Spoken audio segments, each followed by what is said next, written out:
All right, hey everybody, we're back with more news feed here, and today we're going to be talking to, you may not know these actually, but these are some American manufacturers that actually build their vehicles in China and bring them over here, and some of them might be pretty shocking to you. But this has been pretty common. Chinese car brands are missing from the U.S. market, but Chinese-made cars are still sold in the U.S. Okay, and they're brought in by the ones that you don't really think about. Okay, but it's Buick, Lincoln, Polestar, Volvo currently sell cars in the U.S. that are made 100% in China and imported over here. So we're going to dive in and take a look at these. Some will blow your mind, but the Buick, the Envision, the Envista, they are all vehicles that are made in China and brought over here for sale in the U.S. Now, my daughter actually owns an Envision, and it's a beautiful car. Now, we did try to tell her that, look, it's a Chinese-made car. It's not really a Buick, but she test drove a bunch of vehicles, and that was the one she fell in love with the most, and she's like, I don't care. I'll sell it before it's out of warranty, and it's only $23,000, and it's got everything I want, and she's like, this is exactly perfect for me. So she chose to buy it. It's her money. I can't argue with her. But that's a China-made vehicle that is sold over here. The Envision and like I said, the Invista, which I don't even see them showing on here right now. But this one blows my mind. Look at this. A 2024 Lincoln Nautilus SUV is made in China and imported over here because this vehicle is made for both the U.S. and a China market. Okay, and but it is made the 2024 Nautilus made at Ford Hangzhou factory, operated in a joint venture with China's Changjiang Automobile, whatever this stuff is here. But anyway, that's pretty crazy. In the past years, the plant produced a Nautilus for the Chinese market, while with Ford Oakville, Ontario facility handling U.S. versions. But the Hangzhou took on the U.S. market production when Ford decided to repurpose the Oakville facility to focus on EVs. So your 2024 Nautilus came from China. It is a 100% China-made vehicle. Polestar, which is also Polestar is a company or a basically a subsidiary company of Volvo, and but they are making theirs here as well too. And Volvo's got a couple over here as well, also like this S90. Pretty interesting how this is kind of coming around here. But this is interesting here too. China EV giants hammered by Biden tariffs welcome in Brazil. But look at Latin American companies ranked among the top by 2023 automobile sales. Look at the sales numbers. Okay, that's crazy. There's a lot of interesting information in there if you want to unpack it.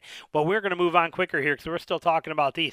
So how do you know if your vehicle was? I mean, you could look it up online, but there's an interesting thing here. Since they're doing this stuff and they don't tell you, Buick's not coming out and telling you, hey, we made your vehicle in China. Okay, you don't see that stuff, or built in Korea, or any of this kind of stuff. How do you know where your vehicle was made?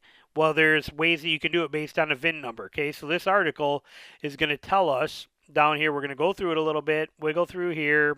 Okay, you can read this if you want to. Any of these articles, if you want to, all you have to do to find any one of these articles I'm showing you is just go up to your search engine and type in Consumer Reports, because that's who the main author is. But right, Consumer Reports, China made cars tested few, or any of these keywords that you see in black. Any of those keywords will pull this article up for you right away. So anyway, we look at it here, right here. How can you find out where your car was made? The easiest way is to check the driver's side door jamb, where the manufacturer will state in plain English where the vehicle's final assembly took place. Okay, that's good to know. See, like right here, GM Korea Company manufactured it. But if you're shopping for a new vehicle, the top right of the window sticker, where the car will also tell where the car is built, what percentage of the vehicle is made in the U.S. or Canada parts, or source a majority of foreign parts from, and the country of origin the engine and transmission was made in. But you can also look at the first two digits of your 17-character vehicle ID number, and here's how that ranks. If it's starts with, if these are the world manufacturer identifiers for the U.S. bound vehicles commonly exported from. Okay, so the first two characters right here is what they're talking about. The first two characters. If it's a 1, 4, 5, 7, any of these, it's U.S. I'm not going to read these out for you. You can look at them, but you can see if your your VIN number starts with any of this, this tells you basically where they came from. So interesting little piece of information here. This same kind of article, Americans have been driving these Chinese-built cars for years. Biden took the tariffs, it won't affect them. Another Buick there they're showing. This is kind of the same. This is almost a repeat of what we just seen. There's the Envision. Or no, that's the Envision. That's not the Invista. Like I said, my daughter's got the Invista. But the Lincoln Nautilus blows my mind. I was not aware of that was coming from there. So here's the Nautilus right here. We can look at this. Nautilus Premium SUV will soothe your weary soul. Will it, though, if you know it was actually made in China with how much money it cost? Like I said, nice vehicle, but just something to keep in the back of your mind. I was unaware that this particular one was one it was actually made in China and imported over here from there. This one shows it right here, too. Lincoln's new SUV will be imported from China. We already explained why. And this here is on... that's actually a GM Authority on the next 2020. It's this vehicle I thought was going to be here too, this CT6. It discontinued in 2020, but it is now being still made in China.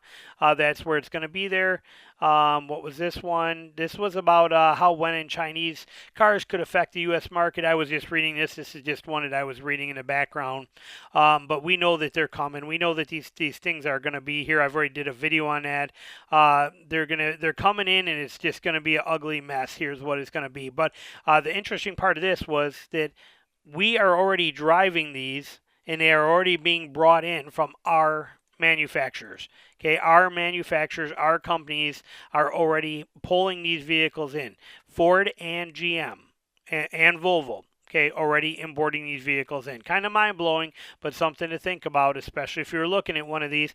Now, like I said, Bella owns that little Invista, and I'll tell you what, it's got 5,000 miles on it already, and the car is flawless, and it is adorable, and it is well-built, and it is a fantastic little Buick car. She loves it, and the extended warranty on there, she'll never worry about it. It is fantastic. So something to think about, though. We're already playing this game, and we don't even know it a lot of times. So thanks for watching.